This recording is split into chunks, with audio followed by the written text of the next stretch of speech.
Hola chicos, buen día. Vamos a empezar a ver una nueva unidad en la cual vamos a describir los principales procesos bioquímicos. Vamos a ver procesos como la respiración celular, la fermentación y la fotosíntesis, y vamos a reconocer al ATP como una molécula que le va a dar energía a las células, y también vamos a ver algún tipo de reacciones que están reguladas por enzimas. Bueno, entonces estos serían los temas que vamos a ver en esta unidad. Y vamos a empezar a ver la clase de la semana.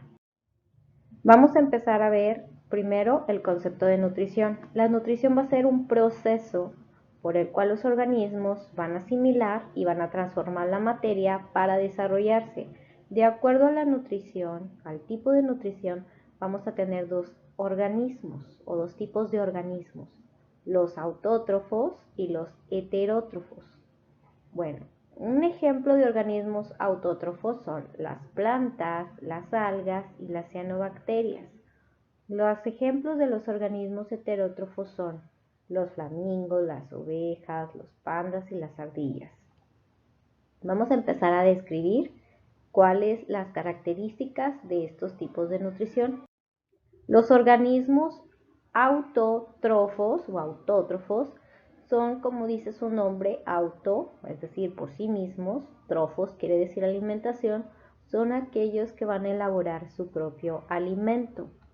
Ellos van a sintetizar sus alimentos a partir de sustancias inorgánicas, como por ejemplo el dióxido de carbono, la luz del sol y el agua.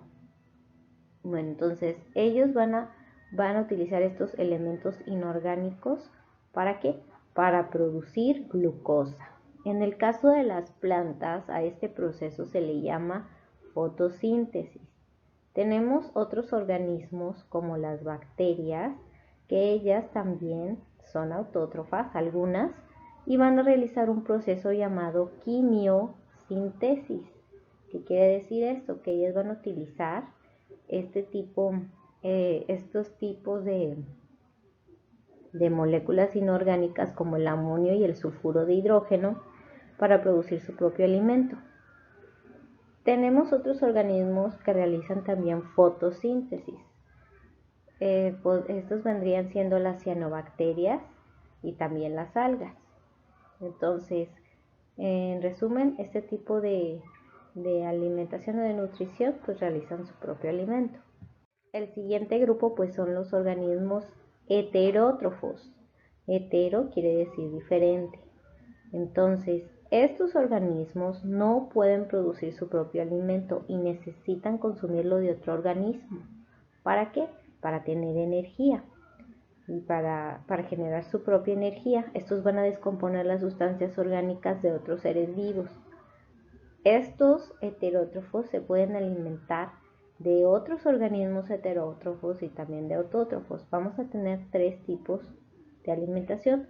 Tenemos los herbívoros, que se van a alimentar exclusivamente de plantas, ya sea de frutas, de verduras o de hierbas. Tenemos los carnívoros, estos se van a alimentar de carne. Y tenemos los omnívoros, que se van a alimentar de carne y también de plantas. Un ejemplo de animales herbívoros pues es la vaca. Un ejemplo de animales carnívoros puede ser el león, el zorro, también puede ser las serpientes y también puede ser, por ejemplo, las arañas. Y los organismos omnívoros, un ejemplo son las gallinas y pues nosotros los seres humanos, ¿verdad?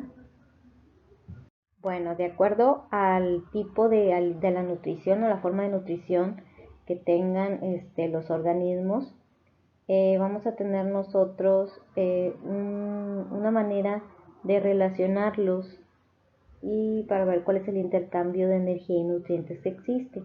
Una manera de organizar estos organismos pues es a través de una pirámide trófica. Aquí vamos a disponer a las especies pues por niveles, y el primer nivel o la base son los productores, es decir, las plantas, los organismos autótrofos. El segundo nivel son los herbívoros, el tercer nivel son los carnívoros y los omnívoros, y en la punta de la pirámide van a estar aquellos carnívoros que se alimentan de otros carnívoros. Entonces estas pirámides tróficas nos ayudan a organizar a los organismos de acuerdo a su tipo de nutrición. Aquí tenemos otro ejemplo de pirámide y aquí tenemos lo que vendría siendo una red trófica, que como les dije solamente nos van a servir para organizar a los organismos de acuerdo a su tipo de alimentación. Bueno, la primera actividad pues va a consistir en realizar lo siguiente. Esta tarea se encuentra en territorio, es la actividad número 10, esta es la primera parte. Van a completar el siguiente cuadro. ¿Cómo lo voy a completar? Voy a poner el organismo, por ejemplo, yo voy a poner aquí un organismo, voy a poner un organismo autótrofo, dos organismos autótrofos y dos organismos heterótrofos y lo voy a llenar de la siguiente manera. Vamos a suponer que yo escogí de organismo un pino. ¿Qué es un pino? Pues es una planta, entonces es un organismo autótrofo. Aquí voy a poner autótrofo. ¿Cuáles son las características de la alimentación? ¿De qué se alimentan las plantas? Pues bueno, toman CO2, agua y energía del sol para producir glucosa. ¿Qué tipo de nutrición tienen? Es autótrofa, pero ellas realizan fotosíntesis porque es una planta, entonces aquí voy a poner fotosíntesis. Y así posteriormente voy a poner dos organismos autótrofos y dos organismos heterótrofos.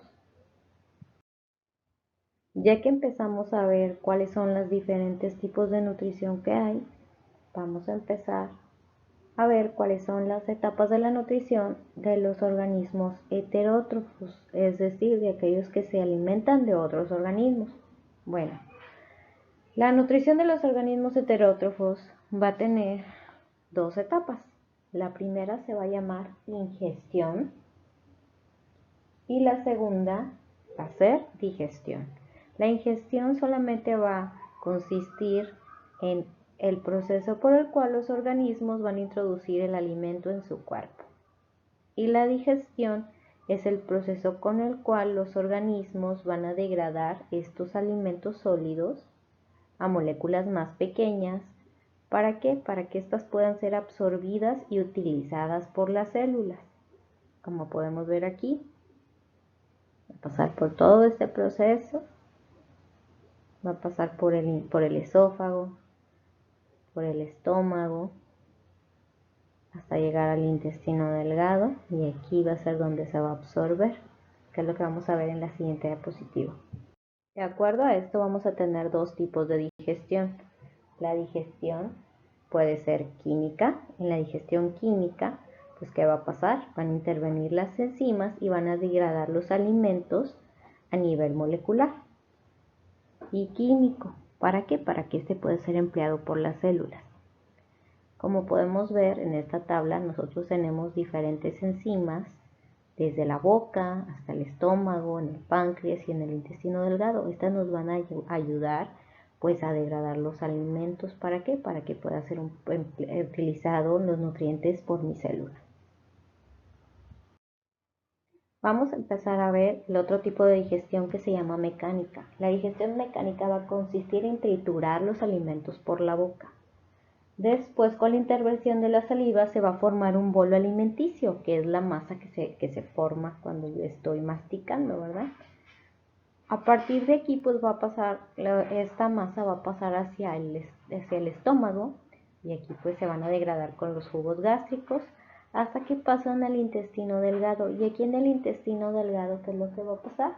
Pues se van a integrar los nutrientes al torrente sanguíneo y los va a conducir hasta el intestino y aquí se va a absorber los nutrientes.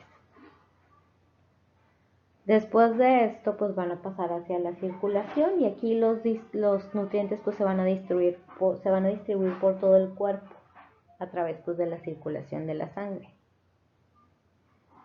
Ya después que se fueron los nutrientes a la parte del cuerpo que los va a necesitar, dentro de mi célula van a ocurrir dos reacciones.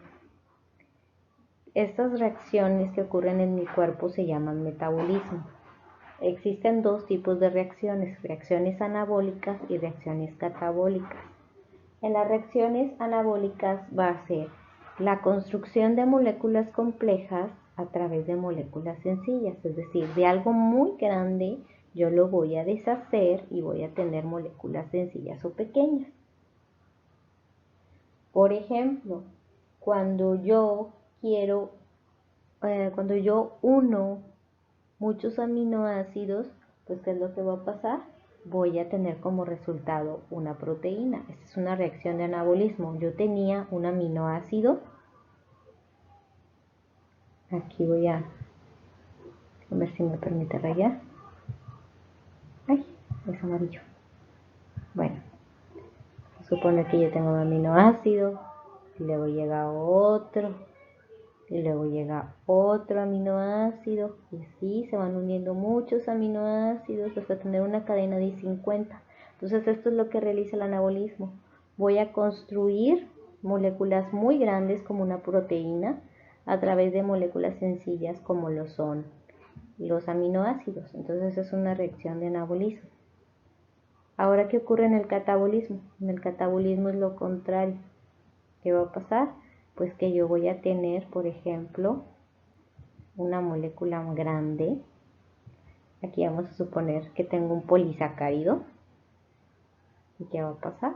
Pues en el catabolismo lo que va a pasar es que voy a romper, voy a degradar esa molécula en moléculas mucho más sencillas. Es el proceso contrario al anabolismo. Después de que sucede estas reacciones de anabolismo y catabolismo en mi célula, pues ya queda el siguiente paso, que es la excreción. Aquí, ¿qué va a pasar? Pues en la excreción sencillamente voy a eliminar los desechos que no me sirvieron en mi organismo y estos van a salir. Bueno, pues aquí está cómo sucede el proceso digestivo, aquí un poco resumido. Ingestión, ingiero los alimentos, los digiero, absorbo los nutrientes. En estos nutrientes pues ya se va hacia el sistema circulatorio y aquí pues va a pasar hacia la célula, ¿verdad? Y lo que yo no voy a utilizar, todos los desechos, pues se van a ir por el intestino grueso. Dentro de la digestión mecánica vimos esta serie de reacciones que se llaman metabolismo, pero ahora vamos a verlo un poco más a fondo. Bueno, ¿qué va a ser el metabolismo? Es un conjunto de reacciones químicas que van a ocurrir dentro de cada célula de nuestro cuerpo. Este metabolismo va a permitir la vida en todos los organismos. Gracias a esto es posible que mis células crezcan, se desarrollen, se autorreparen y respondan a cambios ambientales. El metabolismo se va a dividir en dos grandes funciones: el catabolismo y el anabolismo. Bueno, el catabolismo, como les acabo de decir, es degradar sustancias complejas en sustancias sencillas, ¿ok? Y el anabolismo es lo contrario, es a partir de moléculas sencillas voy a formar sustancias complejas. Aquí podemos ver un ejemplo de cómo funcionan los dos. Cuando yo me alimento, ¿qué es lo que va a pasar? Voy a realizar el catabolismo, voy a degradar esta molécula grande entonces, en algo más pequeño. Al final de todo esto voy a obtener esta molécula, que es la que me interesa para que mis células tengan energía. Ahora, a partir de esto, pues yo puedo empezar a formar moléculas más grandes de esto que yo degradé, ¿verdad? Y así es como se van a almacenar estas moléculas dependiendo de lo que yo me haya alimentado.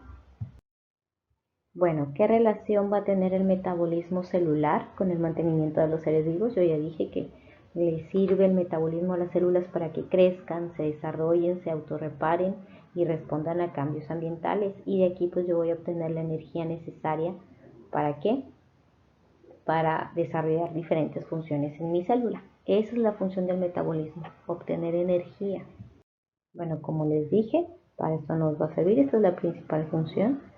Dentro del metabolismo vamos a tener dos reacciones, las de catabolismo y las de anabolismo. Bueno, entonces el metabolismo va a ser el proceso por el cual nuestro cuerpo va a convertir la comida y el agua que yo ingiero en energía, ya sea para ser utilizada o para ser almacenada. ¿Ok? Entonces, las reacciones metabólicas dijimos que pueden ser catabólicas, es decir, aquellas que van a romper moléculas de los alimentos. Aquí se libera una gran cantidad de energía. Y tenemos reacciones anabólicas. Estas construyen compuestos útiles para el cuerpo y, como por ejemplo las proteínas, pero estas van a utilizar energía, no la liberan.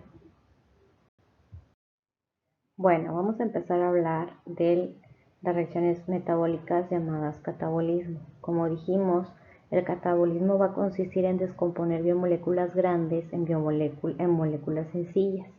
Un ejemplo de esto es la respiración celular. Bueno, en la respiración celular se van a degradar sustancias orgánicas por medio de su oxidación. Se van a oxidar estas sustancias orgánicas y se van a convertir en sustancias inorgánicas. Como dijimos, las reacciones catabólicas lo que van a hacer es liberar una proporción muy alta de energía y esta energía va a ser aprovechada por la célula. Bueno, entonces, en las reacciones catabólicas, el sustrato o donde se trabaja, pues son moléculas con números muy altos de carbonos. Estos van a ser, obviamente su función es dividirlas en moléculas con un menor número de carbonos. Como dijimos, al romper los enlaces, pues se va a generar una gran cantidad de energía. Tenemos diferentes vías catabólicas dependiendo de la biomolécula. Por ejemplo, la vía para degradar las azúcares o los carbohidratos, pues es la glicólisis. La vía para degradar las proteínas se llama proteólisis y la vía para degradar los lípidos se llama lipólisis. Bueno, hay dos moléculas que van a almacenar esta energía y que son muy importantes para la célula. Uno es el ATP, el trifosfato de adenosina, y el otro es el NADH, es nicotinamida. Entonces, como dijimos, las reacciones de catabolismo van a producir una gran cantidad de energía. Como dijimos, la vía de degradación de la glucosa, es decir, la respiración celular o la glicólisis, la degradación de la glucosa, pues es un ejemplo de el catabolismo, ¿verdad? Entonces, ¿qué es lo que sucede? Pues simple y sencillamente cuando yo como una fruta, este alimento me va a ayudar a generar energía. Lo podemos ver sintetizado en la siguiente ecuación. Aquí podemos ver cómo la glucosa, al descomponerse en dióxido de carbono y agua, pues va a liberar energía. Esta energía se va a encontrar en el ATP, en el trifosfato de adenosina. Este ATP va a guardar la energía para cuando mi célula lo vaya a requerir. Bueno, entonces esto es el resumen de lo que vamos a tener. Yo me alimento, estoy respirando, por eso la glicólisis es la respiración celular, que voy a producir dióxido de carbono y agua más una molécula de ATP, que el ATP es la moneda de energía en mi célula, ¿verdad? Es la que le hace tener energía. Hay un proceso intermedio, el cual me va a ayudar a convertir la glucosa en ATP. Este proceso intermedio se llama ciclo de Krebs.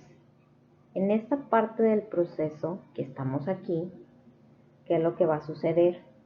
Las moléculas de tamaño pequeño, que son generadas por la degradación ya sea de carbohidratos, lípidos o proteínas, se van a unir covalentemente a una coenzima A.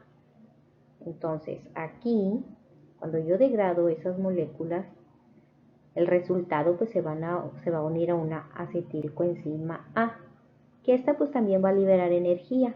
Aquí vemos que va a liberar 2 ATPs. Entonces, esta coenzima A va a ser oxidada y va a liberar agua, dióxido de carbono y también va a liberar energía, que aquí está el ciclo de Krebs, ¿verdad? Entonces, después de esto, vamos a pasar a otro proceso.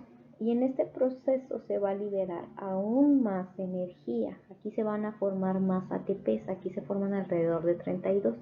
como podemos ver, este proceso, el ciclo de Krebs y la fosforilación oxidativa van a ocurrir adentro de mi mitocondria. Esta mitocondria se encuentra dentro de mi célula. Entonces vamos a ver la siguiente ecuación para entender un poco más qué es lo que ocurre en el ciclo de Krebs.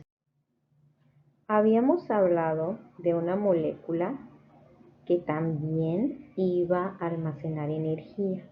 Esta molécula es la nicotiamina. Bueno, esta molécula me va a ayudar a lo siguiente.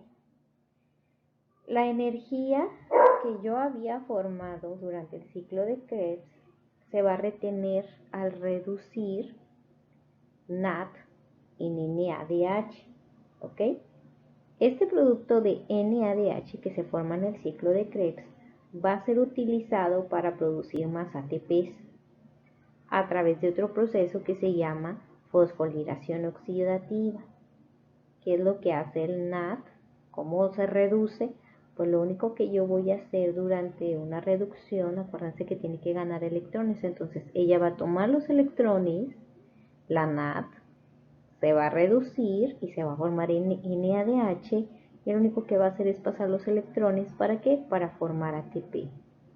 Entonces, como podemos ver, la respiración celular, ¿cuál es el principal objetivo o propósito de esto?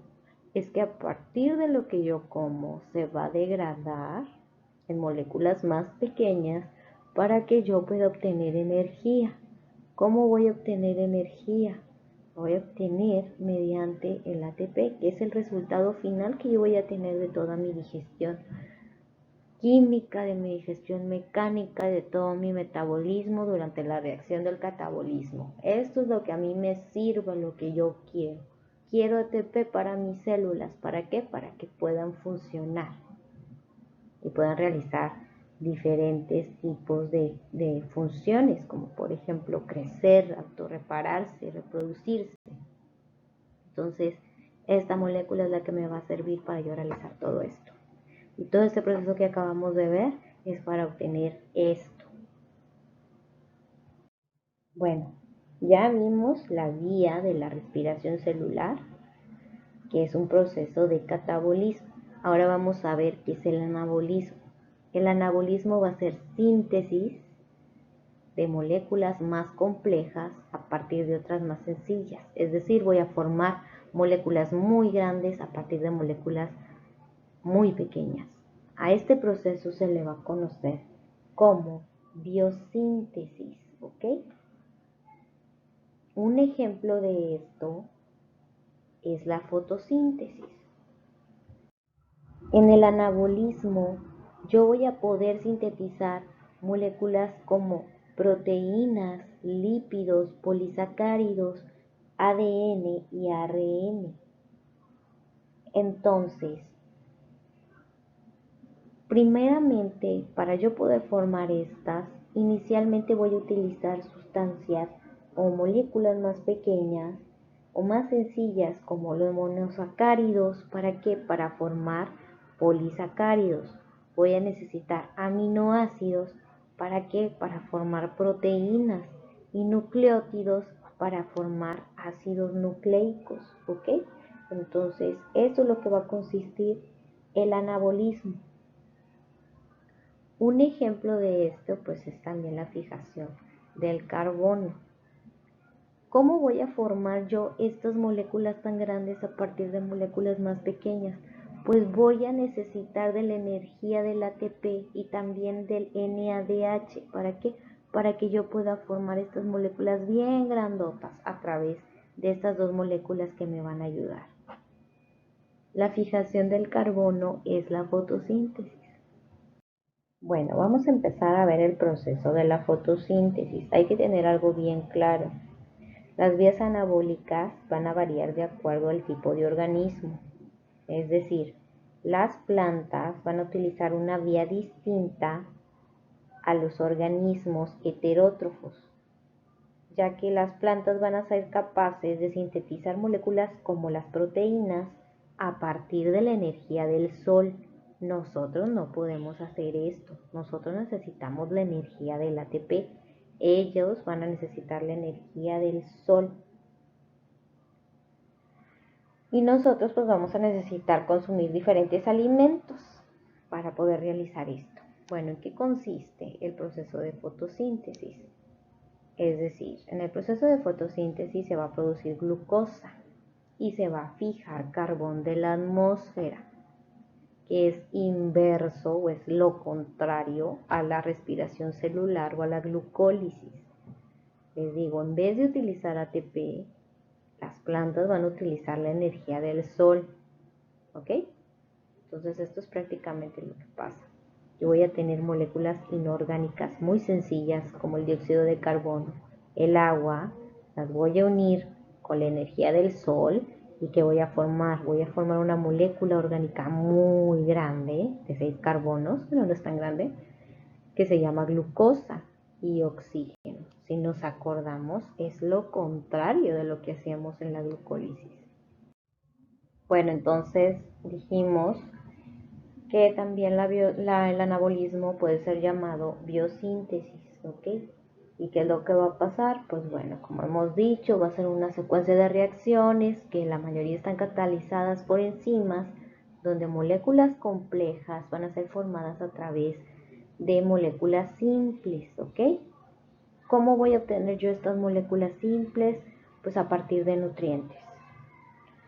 Bueno, ¿cuáles son las estructuras que yo puedo formar durante el anabolismo? Pues puedo formar péptidos, puedo formar polisacáridos, lípidos y ácidos nucleicos. Si nos acordamos, estas proteínas y todos estos biomoléculas pues son importantes para mi célula, porque las puedo utilizar hasta en la membrana, hasta para los cromosomas o parte de los cromosomas. También me sirven para producir enzimas, anticuerpos, hormonas y neurotransmisores. Como hemos dicho, las reacciones anabólicas pues van a consumir energía, porque para yo poder formar estas estructuras necesito de energía. ¿De dónde la voy a obtener? Como ya dije, de los alimentos. Las plantas la van a obtener de la energía del sol. Entonces, estas reacciones anabólicas pues son las responsables de los procesos celulares tales como la diferenciación y el incremento del tamaño. También me van a ayudar a acumular minerales en los huesos y aumentar el tamaño de la musculatura. Esas son las reacciones anabólicas. Bueno, vamos a empezar a ver qué es la hidrólisis del ATP. Para empezar, la energía que proviene de los procesos catabólicos y que también es necesaria para los procesos anabólicos se va a transportar en ATP, que se llama trifosfato de adenosina. Aquí está la adenosina y aquí van a estar los 3 fosfatos. Entonces, ¿qué va a pasar? Esta molécula va a liberar energía cuando va a ocurrir la hidrólisis. ¿Qué es hidrólisis? Pues simple y sencillamente es agregar agua. Es decir, voy a cortar, voy a hidrolizar con agua, ¿ok? Entonces, cuando ocurre la hidrólisis, lo que va a pasar, se va a convertir el ATP en adenosín difosfato. Va a cortar un fosfato, ¿ok? Y aquí, ya que se liberó la molécula del fosfato, pues ahí yo voy a liberar la energía. Esta reacción es altamente exergónica. ¿Qué quiere decir? Pues que va a liberar una gran cantidad de energía.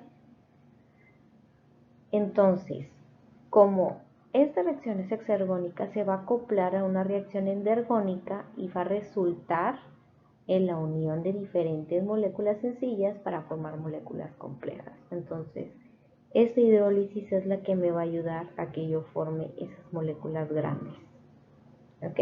Y esta energía, ¿de dónde la voy a obtener? Durante mis procesos catabólicos. Es decir, para que ocurra esto, yo necesito que ocurra el catabolismo. Bueno, ¿cuál es la diferencia entonces entre el anabolismo y el catabolismo? ¿O qué es lo que podemos tener como un tipo de resumen? Pues bueno, para empezar, no van a suceder al mismo tiempo.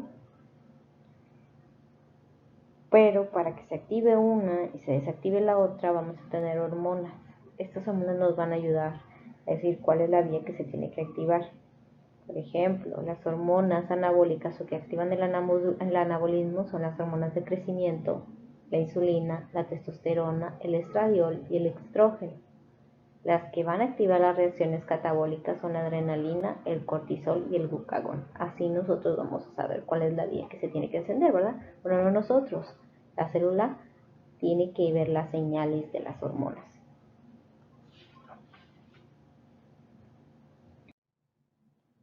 Bueno, ya que terminamos de ver el tema del metabolismo y vimos anabolismo y catabolismo, vamos a empezar a ver un tema que es muy importante también, que se llama acción de las enzimas.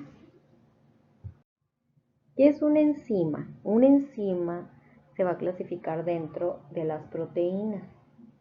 Estas son altamente especializadas y van a desempeñar una función como un biocatalizador en las reacciones químicas, ya sea para la síntesis y la degradación en el metabolismo. ¿Ok? Entonces, aquí está la enzima y así es como las enzimas van a trabajar.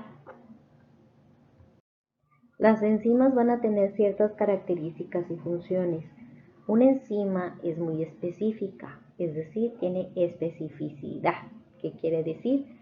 Que solamente va a tener afinidad por un sustrato en específico. Vamos a tener dos tipos de enzimas. Las que tienen afinidad por un tipo de sustrato tienen especificidad o especificidad absoluta. Las que tienen afinidad por sustratos con estructuras que se parecen o similares tienen una especificidad relativa. ¿Ok?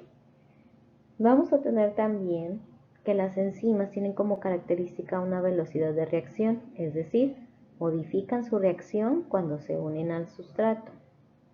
Tienen también equilibrio de reacciones. No existe un desajuste en los reactivos ni en los productos cuando se lleva a cabo la reacción. Y también presentan energía de activación. Es decir, van a necesitar energía para llevar a cabo las reacciones.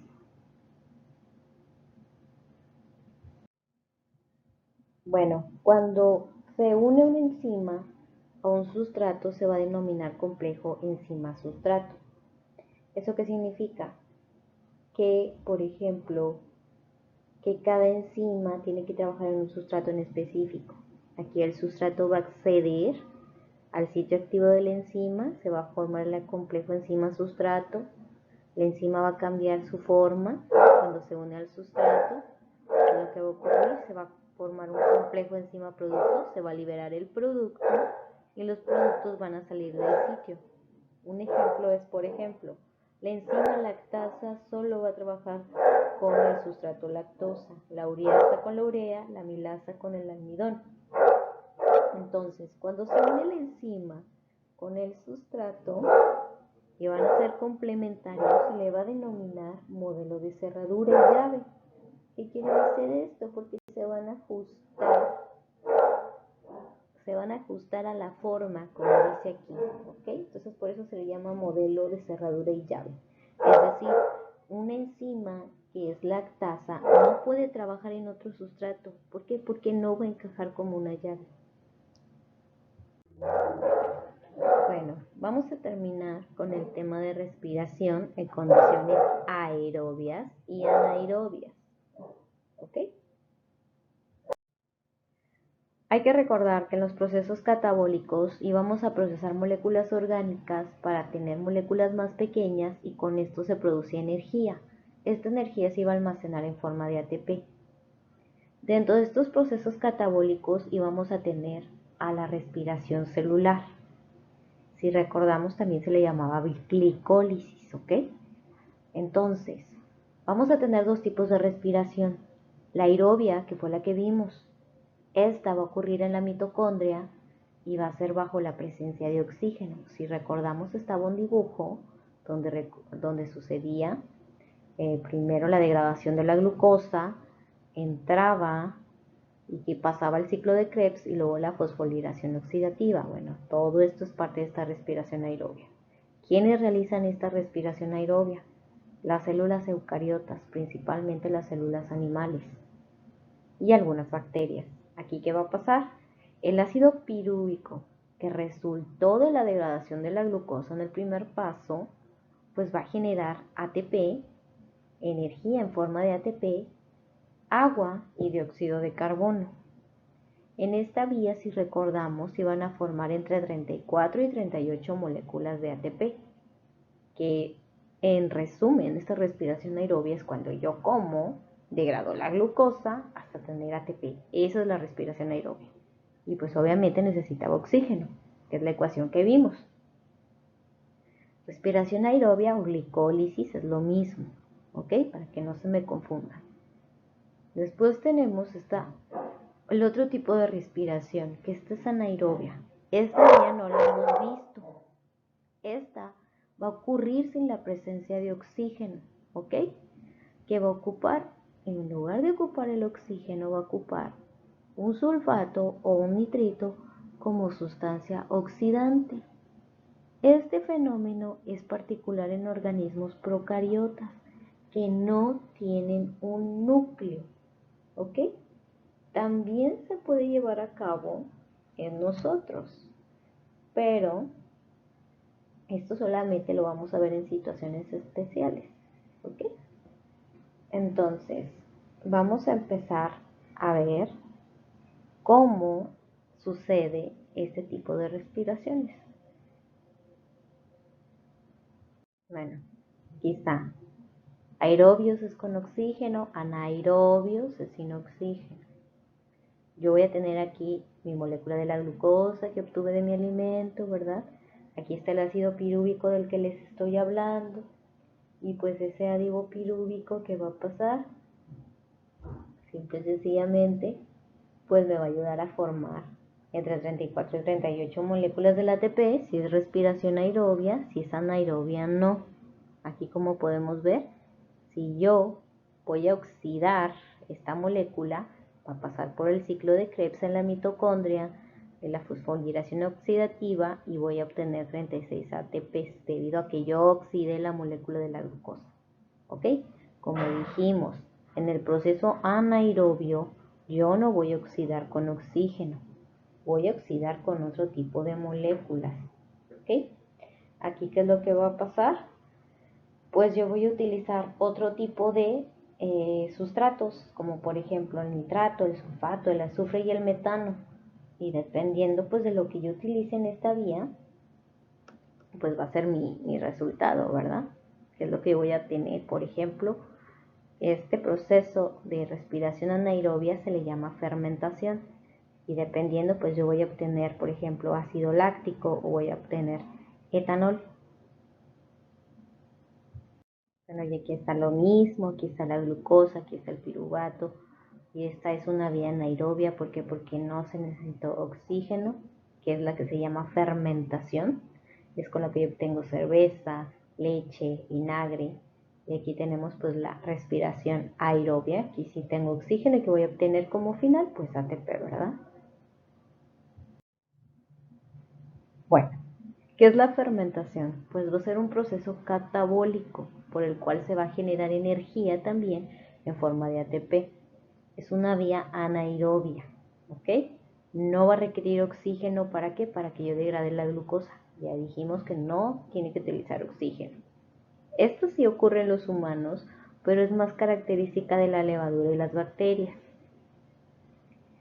¿Qué otra cosa? Pues bueno, lo que es la fermentación y lo que es la respiración aerobia, pues van a comenzar de la misma manera como vimos, pues van a degradar la glucosa, ¿verdad?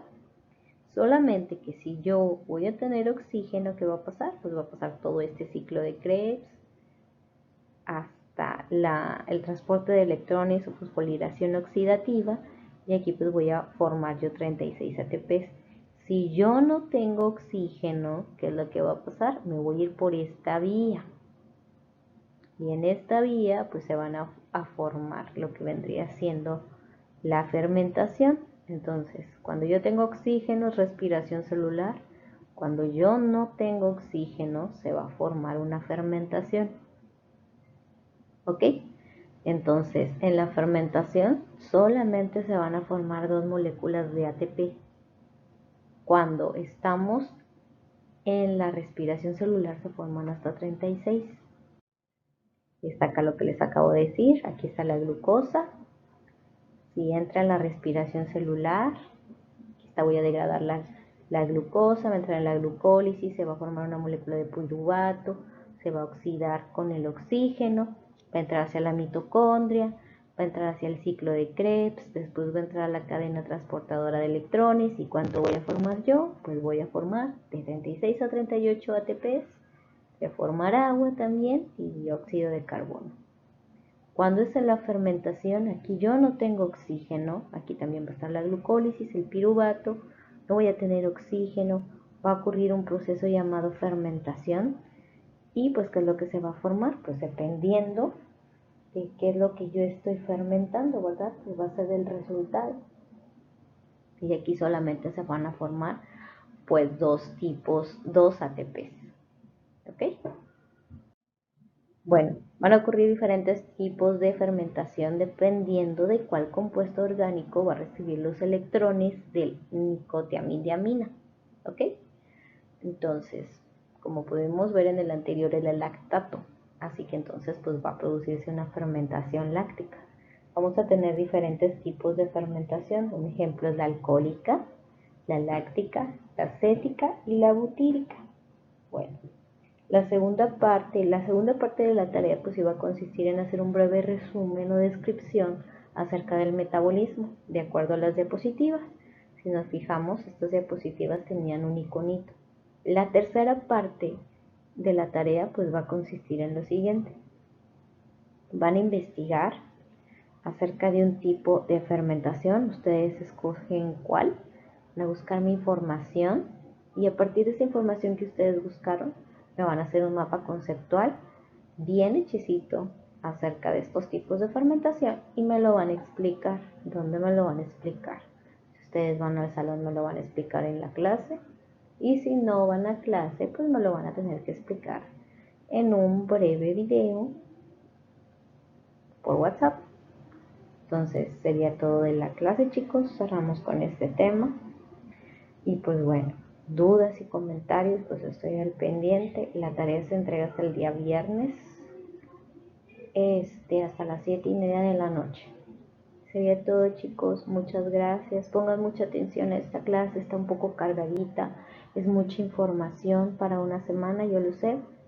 Sin embargo, traten de ponerle atención a los videos o entrar a clase en línea o ir a clase presencial. Sería todo, chicos. Hasta luego.